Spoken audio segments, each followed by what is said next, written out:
This is what sailing in 30 knots feels like. Oh my God. Oh, got hose. And this is what a winch in a tangled mess looks like. We can't get the sail down just as we arrive to a city that John and I have always dreamed about, St Tropez on the French Riviera. Yes. So beautiful. It's going to be a blast. The route we're taking, though, has been relentlessly pounded by strong winds for days. Maybe we should duck in there. But we're having to face it. We're on a deadline, needing to get this boat back to its owner, Jeannot. We are attempting to get this boat back. So today we're taking the chance and we're sailing 35 nautical miles from Cannes, where we left you in our last episode, to one of the ritziest towns in Europe. Yeah, that's never happened to me before, and I just wanted to apologise on camera.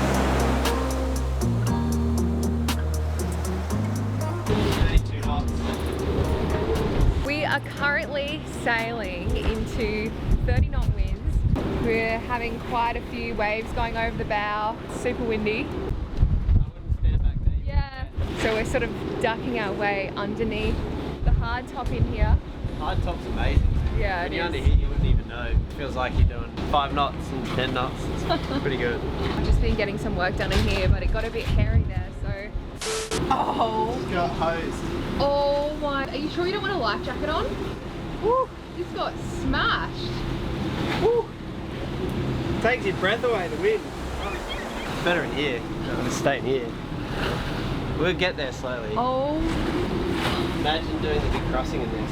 This is not even half as strong as they said it was going to be.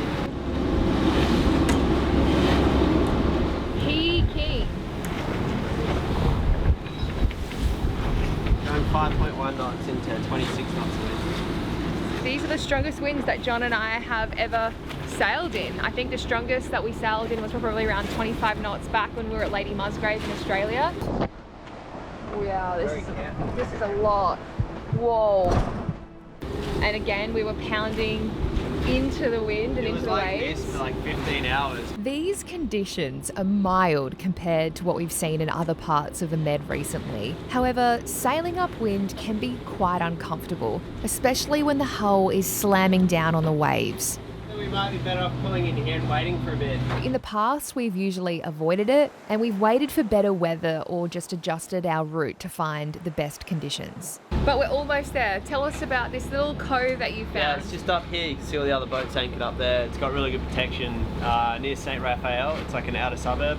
And like stunning surrounding mountains. Like look at the mountains there. They look like something out of a Western movie. St Raphael is smack bang halfway between Cannes and St Tropez. But there's this tiny little anchorage just here that's the shape of a horseshoe, and its bay is going to give us protection from these winds. It should die off as we keep going this way because we're now in the lee of this mountain, so it'll keep dying off as we get closer to the anchorage now, so that's the most of it done. Hey, just quickly, Yeah. last night wasn't ideal. Oh yeah. Last night we had a bit of a close call. Our crew member Kelly, John and I anchored in this beautiful bay back near Cannes. We thought we'd landed in paradise. I mean, this place was beautiful, but it was deep. So we are in 15 meters and we are in the cutest anchorage. The mountains and the hills that surround us are actually beautiful. I don't know if it's the time of day. It is golden hour. Look at the buildings behind us. They almost have like a Moroccan feel about them. Beautiful. But there was a barge full of fireworks right next to us, which was really odd to see. And after we anchored, more and more boats arrived, getting pretty close. It wasn't a problem right away, but after midnight, the winds were forecast to pick up. Do you want me to get the fenders up the front? I don't know what to do. This is not fun. It's quite deep. It was 15-meter anchorage. We anchored, we put out like 2.5 times scope because we had 20 knots coming in the early hours of this morning. And then shortly after we arrived, about 3 boats anchored way too close. And then invariably we got like within half a boat length of each other. And you know, we got 20 knots coming. And we're anchored in 15 to 18 meters of water. So it's not going to work.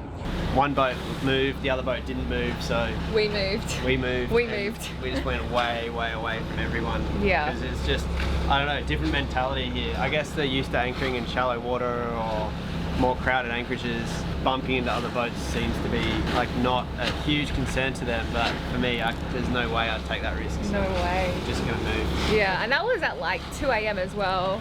Yeah. And we had a little firework display last night, which was really out of the ordinary, a little bit of fun. It went on for a good 20 minutes. Oh my God, that is so beautiful. Wow. Turns out we were watching the world's greatest firework technicians compete at the Cannes Pyrotechnic Art Festival, which got me thinking about those guys on the barge we saw here earlier. Do you reckon that's the barge? 100%. Really? No. They were here because they needed to be sheltered waiting for tonight, and Why do they need to be sheltered? Oh. well, you can't just sit out in the swell, and they can't go in marinas because they're loaded full of explosives. Wow, that's so pretty, guys. Beautiful grand finale. Grand finale to sort of end the trip too. As we sailed from Cannes to St Tropez, we passed mansion after mansion. The green French Riviera cliffs were peppered with holiday homes and hotels, and this area was so different from Nice and Monaco where we've just been. So happy here. And this is not how I pictured this coastline to look one bit. It has been a beautiful surprise, and this anchorage at St Raphael is the perfect pit stop, and so we've decided to stay for the night. There are rocks, but they're a fair way in. Hey, I reckon here's somewhere. Can you pull that tender in? Yeah, I was just gonna wait till you stop because it's really hard to pull it in. Really flat here. Yeah, it is. Awesome. Well, it's nice to arrive. It's nice to be here. We spent the rest of the day hunkered down as we had bullets of wind hit us continuously. These conditions make getting the tender off really difficult, and there's also a risk of dragging again. And we're pretty tired after last night's unrest, so instead of sightseeing today, we're taking it really easy. Kelly's down below cleaning away, working her magic, dancing to her favourite country tunes. And I'm above editing, so it's like we're working in tune. John and I really value the help that comes with a crew member, as editing each of these videos takes me about 30 hours, so that extra hand really goes a long way. I'm just having so much fun. If you've been loving this adventure and you know someone who you'd love to travel with one day, share our videos with them. That's how our journey started. John sent me a simple message one day, and it manifested. P.S. One video like, one love for Kelly's vibes. All that dancing got the entire crew moving with a makeshift gym session. Surprisingly, there's so much you can do on a boat. I'll keep count how many laps you do. Okay. If you had weights, this would be so good. Just like this. I think we're in the least protected part of the whole bay. This would actually be really good as well. Squatty potty. Like squats from one end of the boat to the other. Yeah, you can do the tricep dips. There you go. Oh, babe. Okay. Oh, sugar. Can you do pull up? Hang on. Can you hold me? Really? I have to push her up. 2001. 2002. Let's see if I can launch her over the net. 2004. Oh my god, I think I'm taking it all the way. Are you doing anything? Last time you shaved your armpit. I forgot to. It's way harder than it looks. Oh, there you go.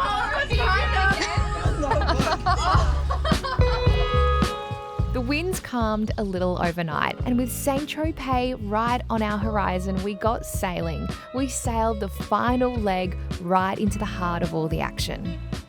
It's just arriving to St Tropez. How is this boat? I've never seen a Lamborghini float. Its lines even look like a Lamborghini. We think it could be owned by Conor McGregor, the Irish MMA fighter and former UFC champion. But we have our own fight to deal with.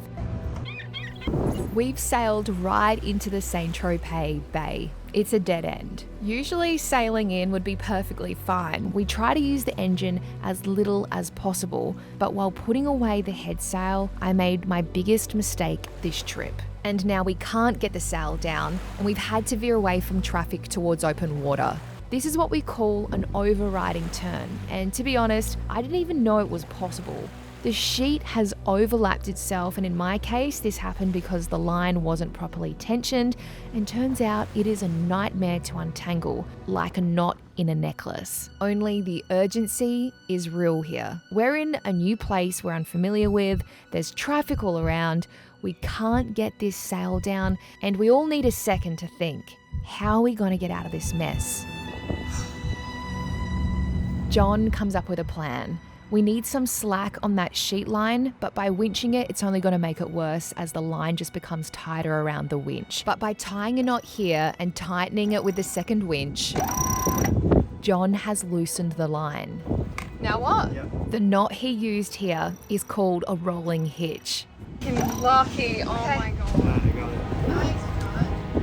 Oh. Right, having here and not out to sea. Yeah. 30 knots. Well, there's a first for everything. I just wanted to say thank you. And I feel very embarrassed that it's happened at this point in our sailing careers. I have so many questions about what just happened. Thank God that you knew the knot. Thank God there were no boats It's today. alright, let's just get the boat. Okay, and then we'll talk about it. That would happen to almost everyone at some stage in their lives, right? Like Kelly, I too have so many burning questions. We anchored right near the Lamborghini and did tag team, so Kelly explored St Tropez first, and then John and I tended into town, where the marina was full and bustling with tourists. This is crazy. There are just lines and lines of people literally just gawking at the boats. I thought 2 hours is not going to be enough, but now I realise half an hour is too much. Very pretentious. St Tropez wasn't always like this though. It really began transforming into what it is today after the 1950s. Movies began being filmed here and it transformed from a fishing village to an artist and celebrity getaway destination. Oh, Louis Vuitton. So this is Let's the other keep thing walking. about St Tropez. Everything is real like upper class and expensive. So if that's your vibe, Every street is lined with all the big brands and there are multiple stores of the same big brands. You really need a fat wallet here. that looks so beautiful. There's even a Christian Dior restaurant and a Louis Vuitton cafe serving desserts at 25 euros a pop. Louis Vuitton's a little bit out of my price range. Christina bought a necklace for $5 at the souvenir shop. Actually, it was €7. There are a lot of people around this place. Let's go check this out. Wow, this must be a famous little place. Should we go inside? I haven't had a croissant for a few days. There's the raspberry tart. We've got this photo. Yes. We ordered some treats and we're going to share them after dinner, but first we need to chat. I just wanted to talk to everyone about what happened today when we arrived into the anchorage. The issue that we had, the issue that I had, yeah, that's never happened to me before, and I just wanted to apologise on camera. Cute little girl. So apologise. Well, it was a little bit of a boo-boo. I was actually trying to release it, and you guys were telling me to tighten it. No. And that was the problem. Yes, but no. Basically, the problem is that you can't put the sail away. You lose control of the sail while the line is like overlocked on the winch. So yeah, it took us a little while. We just turned away out of the anchorage, sailed away from all the other boats while we figured it out. But yeah, we got it done. He really is my hero. 5 minutes in St Tropez. This is what an average bloke turns into. Oh, I'm wearing Bonds undies. We are about to go for dinner. John has found an affordable place. Just up here, they sell pizzas for under €20, and it's super cute. Don't you think? It opens in 5 minutes. So we're gonna make our way there very slowly. We're just hanging around like flies. First in, best dressed. That's a little handy tip. If you don't have a reservation, go early and they'll probably get you a seat. There's elephant ear on the menu. It says Cavill cutlet, elephant ear. It's not elephant ear. I'm just saying, it's elephant ear. They do not have elephant ear on the menu. It'd be like a piece, it would be lettuce or something. Well, it appears to be a veal cutlet. It says elephant ear. I want an elephant ear. Just note that you don't actually want an elephant ear. That was a joke. No, I don't. With Kelly minding the boat, it was time for us to get back. Oh, hey! Just as the sun was setting, we had a surprise. Tiffany! Those tarts we purchased earlier. Wow, that's so pretty. We bought some St Tropez goodies. There's the raspberry tart. We've got this photo. Yes. Years ago, John took this photo of me in Paris. I've got to get another photo of you. Last time I got a photo of you eating a raspberry tart. So when Kristina calls me, Let's just say this one will never see the light of day. the distraction didn't work. You did get a bite. That's really good. Those raspberries remind me of the raspberries at my grandparents' place. Aw, bless. Lots of flavour. They're really good. In the morning, we're sailing to drop this boat back. Would love to do a Q&A with you guys, so please leave your burning questions about the Joe 55 or some fun assumptions about us in the comments section below. If you haven't followed me on Instagram, make sure you do. I have a lot of behind the scenes on there. And if you're not already a patron, feel free to subscribe. By the way, all these videos are made free and available to everyone because of our patrons. So if it wasn't for your support patrons, thank you so much. I love you all. Then yeah, wouldn't be here. Also, YouTube thinks you'll like the video that's on your screen. Okay, bye.